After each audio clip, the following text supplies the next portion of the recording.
আবু সাঈদ, মীর মাহফুজুর রহমান মুগ্ধ, জাবির ইব্রাহিম, ওয়াসিম আকরাম, ফারহান ফাইয়াজের মতো অসংখ্য বীরের আত্মত্যাগের পর অবসান ঘটে তৎকালীন সরকারের। দেশ ছাড়তে বাধ্য হন স্বৈরাচারী হাসিনা মাত্র কয়েক ঘন্টা, আর তারপরই বদলে যায় বাংলাদেশের রাজনৈতিক ইতিহাস। শিক্ষার্থীদের উপর নির্বিচার গুলি, টিয়ার গ্যাস নিক্ষেপ, গণগ্রেফতার, নির্যাতন কিংবা ইন্টারনেট ব্ল্যাকআউট কোনো কিছুই জাগ্রত জনতাকে দমাতে পারেনি।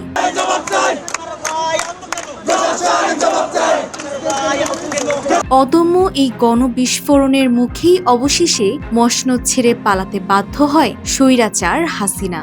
কিন্তু প্রশ্ন হলো, এই পতনের বীজ কি শুধু জুলাইয়ের আন্দোলনে রোপিত হয়েছিল, নাকি তার অনেক আগেই শুরু হয়েছিল সেই গল্প?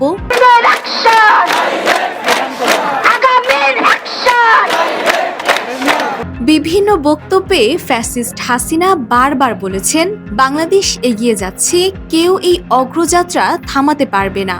আবার বিরোধী আন্দোলন নিয়ে তিনি একাধিকবার কঠোর অবস্থানের কথাও প্রকাশ করেন। তবে একই সময়ে বিরোধী দল, মানবাধিকার সংগঠন এবং সমালোচকদের পক্ষ থেকে অভিযোগও আসে, নির্বাচন নিয়ে প্রশ্ন, মতপ্রকাশের স্বাধীনতা সংকুচিত হওয়া, বিরোধী নেতাকর্মীদের বিরুদ্ধে মামলা এবং রাজনৈতিক দমন পীড়নের মতো নানা বিষয় নিয়ে দেশে অসন্তোষ বাড়ছিল। তবে সে সময় সরকার এসব অভিযোগ সরাসরি অস্বীকার করে। 2024 সালের জুলাইয়ে সরকারি চাকরির কোটা সংস্কারের দাবিতে শুরু হওয়া ছাত্র আন্দোলন দ্রুত নতুন মোড় নেয়।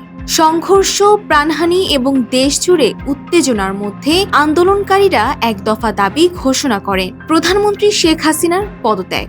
সে সময় পরিস্থিতি দ্রুত নিয়ন্ত্রণের বাইরে চলে যায়। কারফিউ, সেনা মোতায়েন এবং ইন্টারনেট সীমিত করার মতো পদক্ষেপ নেওয়া হলেও জনসমাগম থামেনি। বৈষম্য বিরোধী ছাত্র আন্দোলন দমনে ক্ষমতাশীল শেখ হাসিনার সরকার বেছে নেয় চরম নির্মমতার পথ। শান্তিপূর্ণ আন্দোলনকারীদের দমাতে রাজপথে নামিয়ে দেয়া হয় ছাত্রলীগ ও পুলিশ বাহিনীকে। শিক্ষার্থীদের উপর চালানো হয় নির্বিচার গুলি, টিয়ার গ্যাস এবং সাউন্ড গ্রেনেড। হেলিকপ্টার থেকেও ছোড়া হয় গুলি। শিশু থেকে শুরু করে বহু সাধারণ মানুষ প্রাণ হারান রাজপথে।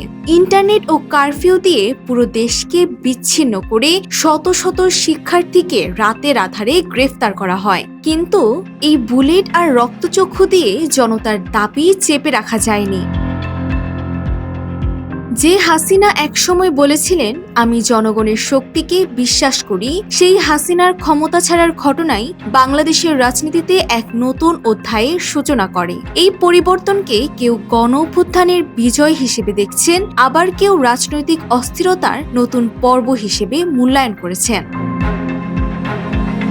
আজও 5ই আগস্ট বাংলাদেশের সাম্প্রতিক ইতিহাসের সবচেয়ে আলোচিত দিনগুলোর একটি, কারণ এটি শুধু একজন প্রধানমন্ত্রীর বিদায়ের গল্প নয়, এটি দীর্ঘদিনের রাজনৈতিক বাস্তবতা, জন অসন্তোষ, আন্দোলন এবং রাষ্ট্রের ভবিষ্যৎ নিয়ে নতুন প্রশ্নের সূচনা।